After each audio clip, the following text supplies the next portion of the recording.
Welcome back. The president of the ECOWAS Bank for Investment and Development, Mr. Bashir Mamanifo, is appealing to member states to settle the $233 called-up capital arrears to enable the bank carry out its function properly. Nigeria's Vice President, Professor Yemi Osinbajo, pledged the federal government's commitment for greater investment and project funding to support the bank. With 31.24% authorized capital of the bank, Nigeria is the highest shareholder in the bank, followed by Ghana with 15.71% and Cote d'Ivoire with 14.76%. Well, also at the meeting, Nigeria's Finance Minister Kemi Adeosun emerged as the new chairman of the ECOWAS Bank for Infrastructure and Development. From Liberia to Nigeria and beyond, 15 ministers of finance from the Economic Community of West African States, ECOWAS, gather in Abuja.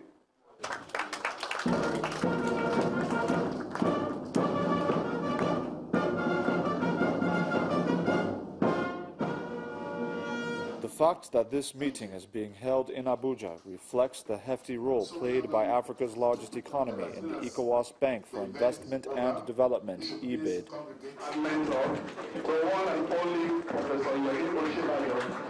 For the federal government, EBID's value lies in its potential to create opportunities across borders. And the bank must be commended for its catalytic role in many game-changing investments in energy, in infrastructure, and even banking. In energy, the desert connection to link Nigeria, Benin, and Togo, which was co-financed by the ADB and the BOAD. In infrastructure, the bank contributed to the funding of TINAPA in Cross River State of Nigeria. TINAPA remains one of the most visionary projects designed to make Cross River State an international commercial and tourism hub. However, the journey towards facilitating economic development in our sub-region has a number of challenges in line with our ECOWAS vision, and these we must address. I will mention just a few. Firstly, finance ministers must endeavour to speak about the radical economic transformation that will no doubt take us on a path to a better life for all citizens in our community. Secondly, we need to prioritise industrialisation, especially through labour-intensive manufacturing and agricultural processing to promote job creation. The Regional Investment Bank pledges to continue to enhance profits on national contributions from member states. The bank made a net profit of about 3.2 million in this account, thereby consolidating on the profit of 2.4 million UA that was realized in 2015, representing an increase of over 33.3%. The implementation of the 2016-2020 strategic plan is being constrained as a result of lack of adequate resources. With challenges of infrastructure confronting regional integration and inclusive economic growth, stakeholders assert that effective regional investments will reverse the trend. Ajuri Ngilali, Channels Television News. In the meantime, Nigeria's Central Bank Governor, Mr. Godwin Emefiele, wants strategies around import substitution to be given more attention. The governor gave this message at a conference of the Nigerian Bar Association in Lagos. Explaining the impacts of the CBN's policies, he identifies areas of advantage to the country.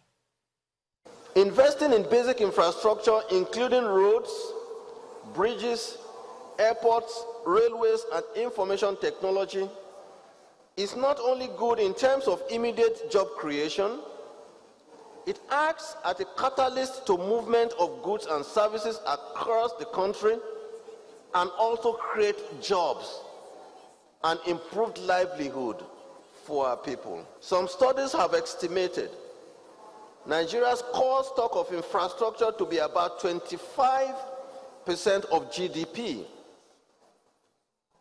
Given that most middle-income countries of Nigeria's size have core infrastructure of about 70% of GDP, moving towards this level could guarantee. We must jumpstart agriculture and agribusiness.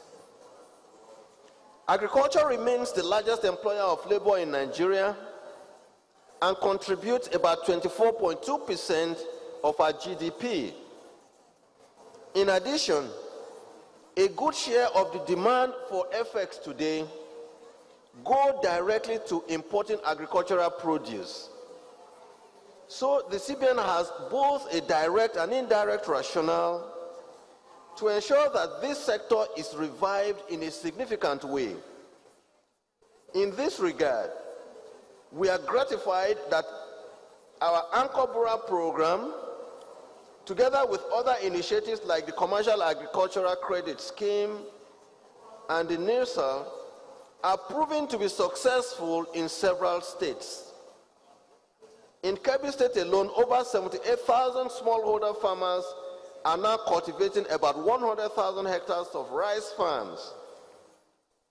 It is expected that over 1 million metric tons of rice will be produced in that state alone this year.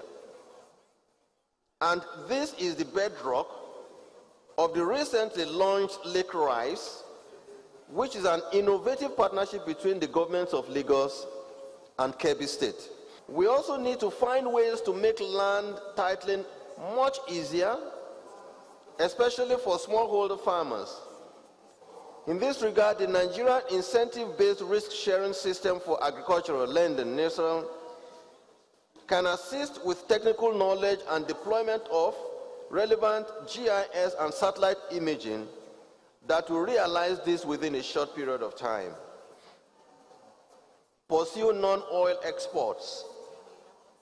From preliminary analysis of global trade trends and discussions with potential trade partners, it is now increasingly evident that Nigeria can benefit significantly from tapping into the market for certain goods which are in high demand.